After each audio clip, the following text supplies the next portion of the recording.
నమస్తే, welcome to Padmini Ramya YouTube channel. ఈ video చూస్తుంటేనే అర్థమైపోతుంది కదా వినాయక చవితి వీడియో అని.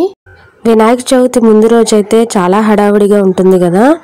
వినాయకుని చేయడానికి వెళ్ళి మట్టి తెచ్చుకోవాలి, అలానే ఆ మట్టిని మంచిగా ముద్దలా చేసుకోవాలి, తర్వాత వినాయకుడిని బొమ్మ చేయాలి.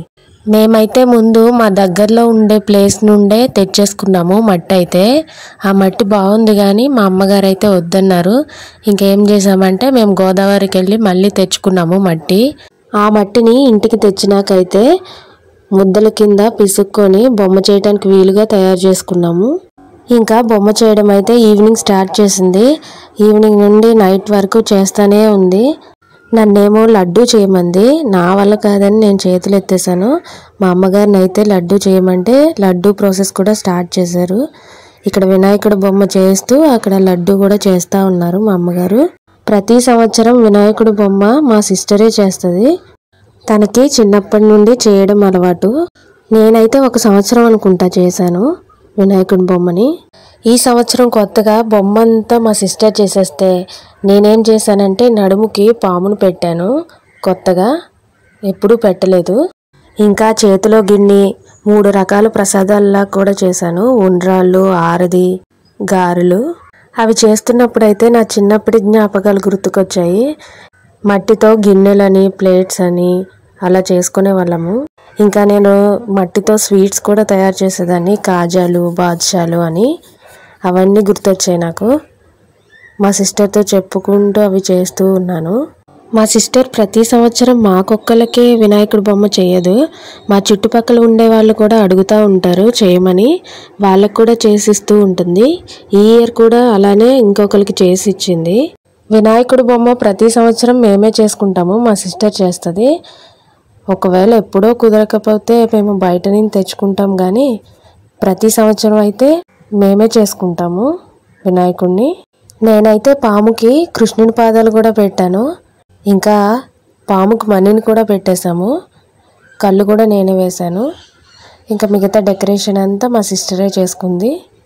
ఎలా అయితేనే నైట్ కల్లా వినాయకుడిని తయారు చేసాము. అలానే ఒక పెద్ద లడ్డు చేసేసాము. వినాయకుని చేతిలోకి చిన్న లడ్డు కూడా చేసేసాము. ఇంకా వినాయక చవితి రోజు అయితే ప్రసాదాలు చేయడానికి చాలా కష్టపడ్డాము. ఎందుకంటే అన్నీ ఎక్కువ చేసాము ఈసారి. ఎందుకంటే మా ఇంట్లోకి ప్రసాదాలు కావాలి. అలానే మా పక్క వీధిలో ఒక వినాయకుడిని పెడతారు ప్రతి సంవత్సరం. అక్కడ వినాయకుడికి కూడా కొన్ని ప్రసాదాలు ఇచ్చాము. అలానే రామాలయంలో వినాయకుడికి కూడా కొన్ని ప్రసాదాలు ఇచ్చాము. ఈ సంవత్సరం పూజ అయితే తొందరగానే అయిపోయింది మా ఇంట్లో. పూజ దగ్గర లడ్డూలు పెట్టాము. ఇంకా పూజ అవ్వనే లేదు, చీమలు అయితే వచ్చేసి దాని చుట్టూ చేరిపోయాయి. ఎంత కొట్టినా మళ్ళీ తిరిగి వచ్చేస్తూనే ఉన్నాయి. మేమైతే ఈసారి వినాయకుడిని కొన్ని రోజులు ఉంచుదాం అనుకున్నాము. ఎప్పుడు అయితే ఆ రోజు నైటే కదిపేసే వాళ్ళము. ఈసారి అలా కాకుండా కొన్ని రోజులు ఉంచుదాంలే అనుకున్నాము. అలానే ఉంచాం కూడా.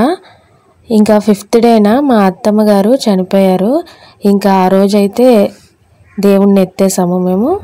సెప్టెంబర్ 7న వినాయక చవితి అయితే సెప్టెంబర్ 11న చనిపోయారు. మా పక్క వీధిలో వినాయకుడు అన్నాను కదా, ఈయనే ఆ వినాయకుడు. ఈ సంవత్సరం విగ్రహం అయితే చాలా బాగా నచ్చింది నాకు. మేము వెళ్ళేసరికి అయితే ఇంకా పూజ స్టార్ట్ చేయలేదు. మేమైతే ప్రసాదాలు ఇచ్చేసి మళ్ళీ వెనక్కి వెళ్ళిపోయాము పూజ అప్పుడు వద్దామని. తర్వాత రామాలయంలో పెట్టిన వినాయకుడి దగ్గరికి కూడా ప్రసాదాలు తీసుకుని వెళ్ళాము. అక్కడ కూడా ఇంకా స్టార్ట్ చేయలేదు. ఇంకా ప్రసాదాలు ఇచ్చేసి నేనైతే ఇంటికి వచ్చేసి నా పొట్టలో ప్రసాదాలు వేసేసి కొంచెం సేపు ఉండి మళ్ళీ అయితే రామాలయానికి వెళ్ళాను. అక్కడ పూజ స్టార్ట్ చేశారు. పూజ అయిపోయిన తర్వాత వచ్చేసాము ఇంటికి. మాకు దగ్గరలోనే ఇంకో వినాయకుడిని పెట్టారు అంటేనే మేము తర్వాత రోజు ఎప్పుడో వెళ్ళాము ఆ వినాయకుడిని కూడా చూడటానికి. వినాయక చవితి రోజునైతే అలా గడిచింది.